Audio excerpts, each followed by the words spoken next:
Okay. ఇప్పుడు ఇందాక మనం బ్రెయిన్ గురించి మాట్లాడుకున్నప్పటికీ what is called brain tumour doctor? ఇప్పుడు కణిత అంటారు, గడ్డ అంటారు. మన శరీరంలో అన్ని కణాలు ఉంటాయి. ఈ కణాలు సాధారణంగా కణం అనేది ప్రతి కణం మెదడులో కానీ శరీరంలో ప్రతి కణం ఒక్కొక్క పని చేస్తూనే ఉంటుంది.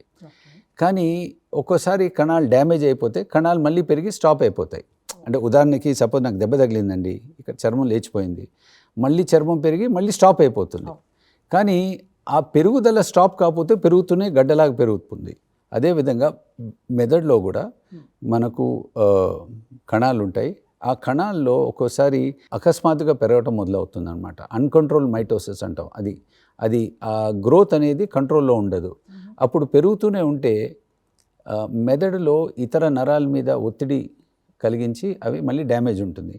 మీరు ఇంకోటండి, మీరు మెదడు గురించి మాట్లాడితే ఇప్పుడు బహుశా మనం ఇవాళ రేపు సినిమాకి వెళ్ళినా కానీ చూస్తూ ఉంటాం అనమాట. ఇక్కడంతా ఇప్పుడు తింటూ ఇట్లా గడ్డలాగా వచ్చింది అని వాళ్ళందరికీ క్యాన్సర్ వచ్చిందని మనం అందరూ చూస్తూ ఉంటాం. సిగరెట్ ప్యాకెట్ మీద కూడా చెప్తారనమాట, సిగరెట్ ఇస్ డేంజరస్ అని. కానీ ఇక్కడైతే గడ్డ మనకు బయటికి కనిపిస్తుంది. కానీ మెదడు అనేది, కపాలం అనేది it is a closed box. మన పుర్రె కపాలం లోపల మెదడు చాలా మెత్తది, సున్నితమైంది.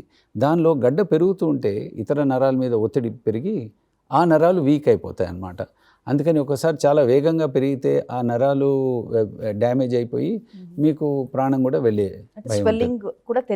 తెలియదు. అప్పుడు వాళ్ళు ఏదో మనం అనుకుంటే, అయ్యో డాక్టర్ ఈయన బాగానే ఉన్నారు, ఏదో మాట పడిపోయిందని తీసుకొస్తారు.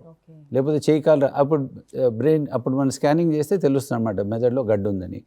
అదే దాన్ని ట్యూమర్ అంటారు. ఈ గడ్డ కానీ కణిత ట్యూమర్ ఎన్నో ఉంటాయండి. నార్మల్గా గ్లయోమా అంటాం అనమాట. ఒకసారి శరీరంలో ఇతర భాగాల నుంచి అక్కడ కూడా రావచ్చు.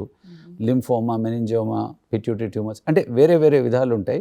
వేరే వేరే విధాలు ఏ విధంగా ట్యూమర్స్ పెరుగుతాయో వాటి లక్షణాలు కూడా ఉంటాయి.